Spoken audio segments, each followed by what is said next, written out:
no, I don't know. And that's a good practice, I think. Yeah. It's amazing what you can do with these walking meditations. We do focus walks here, and we have this huge circle in this field. It's a pretty big field. And you circle the field, and people are actually, we call them focus walks, where they focus on what they're trying to manifest or create. And you can say, I've always been whole and healthy, or, I've always been 19, alive, and vibrant, and you just focus on that.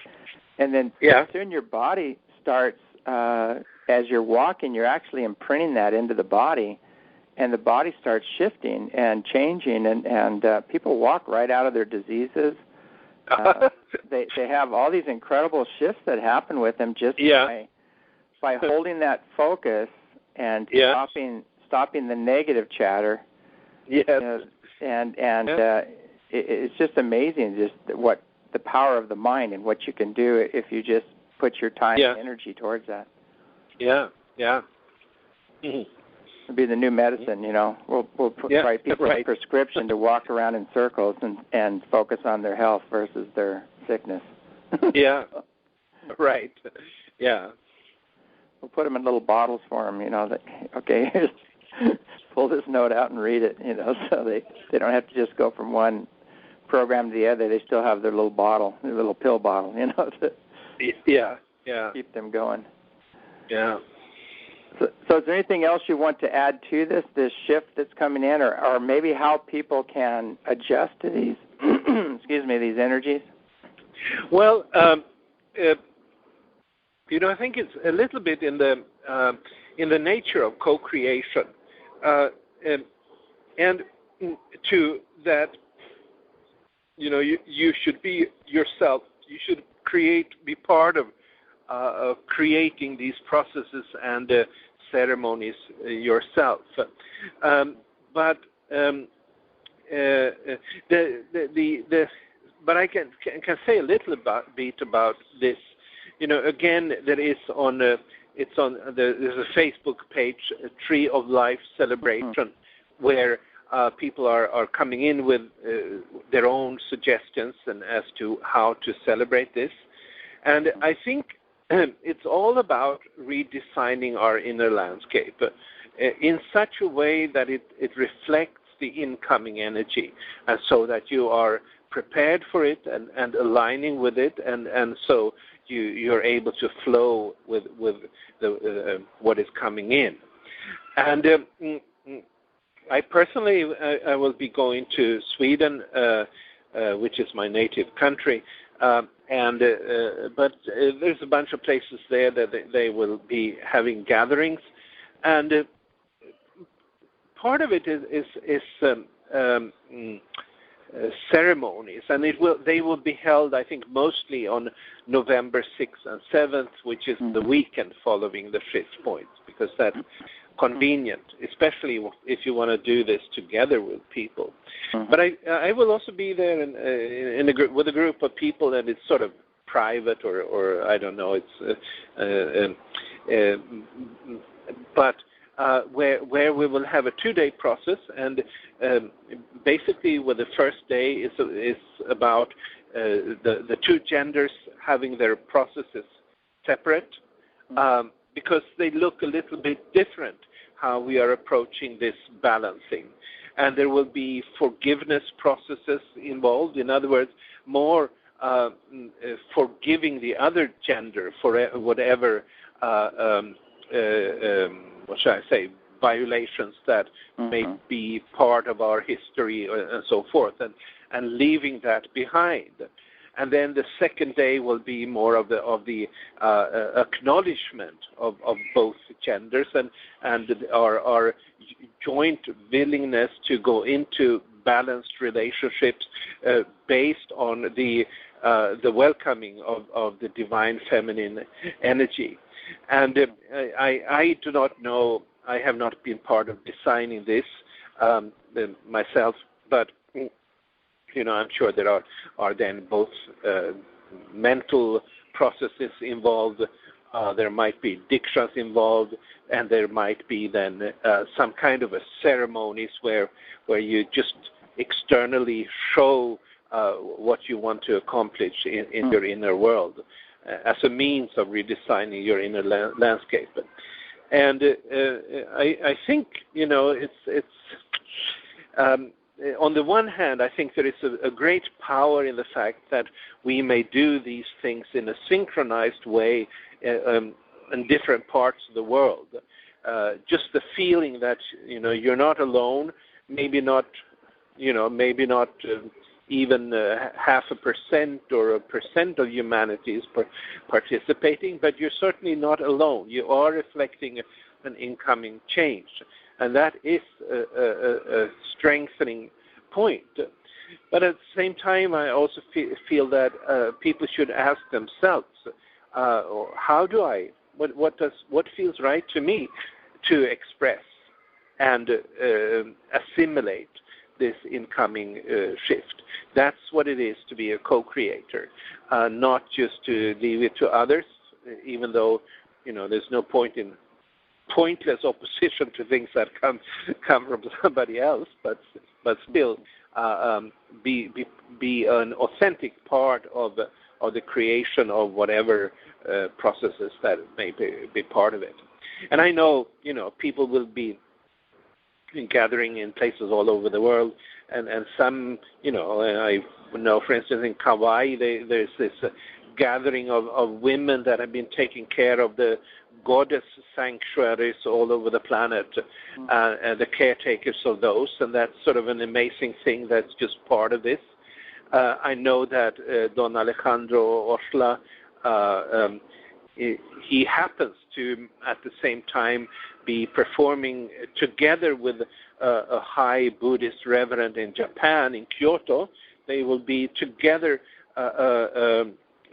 performing a fire ceremony that will be globally broadcast. And what better way is it to sort of symbolize the balancing of the spiritual traditions of the East and the West, I would say. So there are many things going on, and I just encourage people to be their own creators, co-creating this, and also, but at the same time, be in contact, communication, and see that this is a part of a global and actually cosmic energy shift that's happening all over the cosmos, I believe, and try to align with that and not feel like separate units in this vast sea of the universe. Yeah, there's so many. I've always believed, in the, everybody comes from the same source and everybody returns to the same source, and these are just multicultural, multicolored earth suits that we jump into for some reason, because we need that expression or need to learn that experience or whatever. Mm-hmm.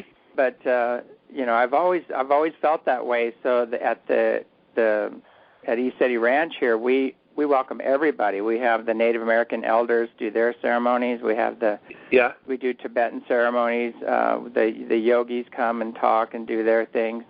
And so it's very eclectic. We lean a little bit more towards some of the ancient Tibetan techniques, or spiritual techniques and things.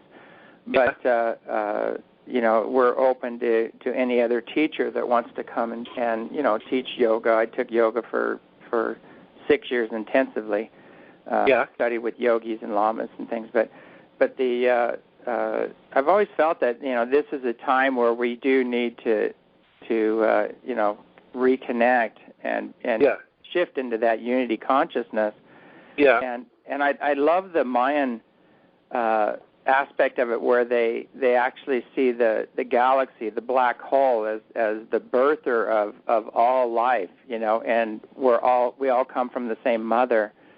And it's such a great analogy, being that we're all family, all life comes from the same mother, the same source, and now it's time to behave accordingly. See the Creator in all creation and treat it with respect.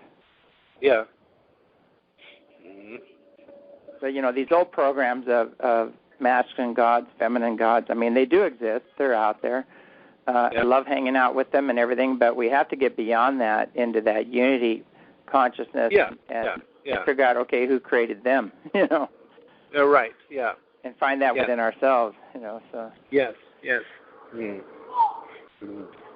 Was there any other information about this shift that you want to impart as far as the seventh day and the... Well, I do think that it will sort of carry some kind of a political, economic balancing of the world in such a way, and this has been going on ever since the galactic underworld began.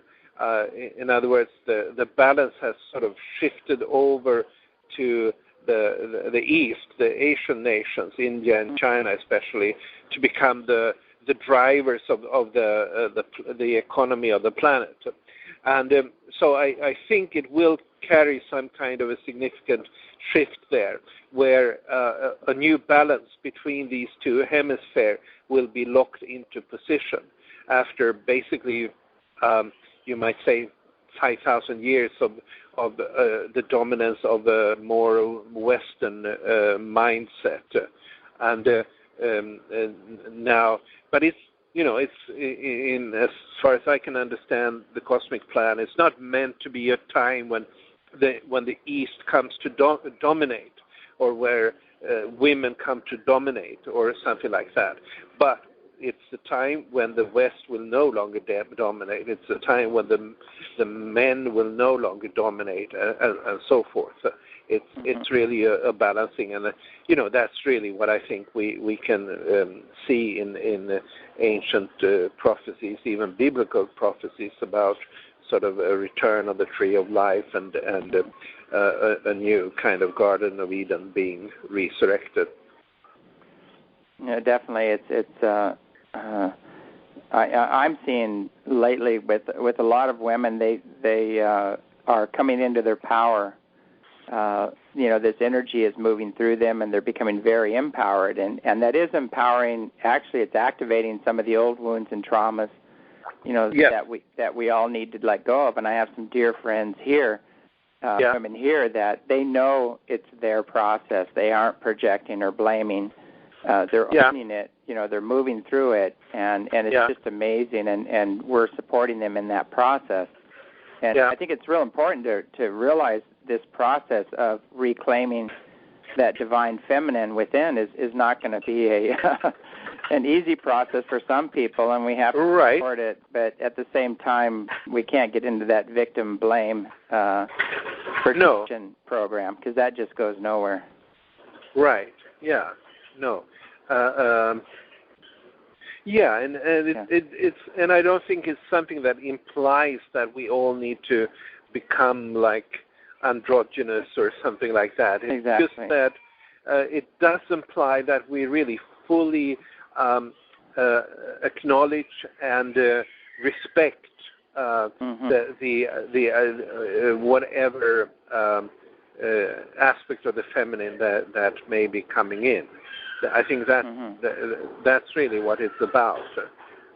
And I think I think some of us needs to be a little bit more feminine than the others, and some of us need to be a little bit more masculine because of the kind of missions we're carrying. But what needs to be there is a balance where there is an equal respect for these different expressions of the human mind and the psyche.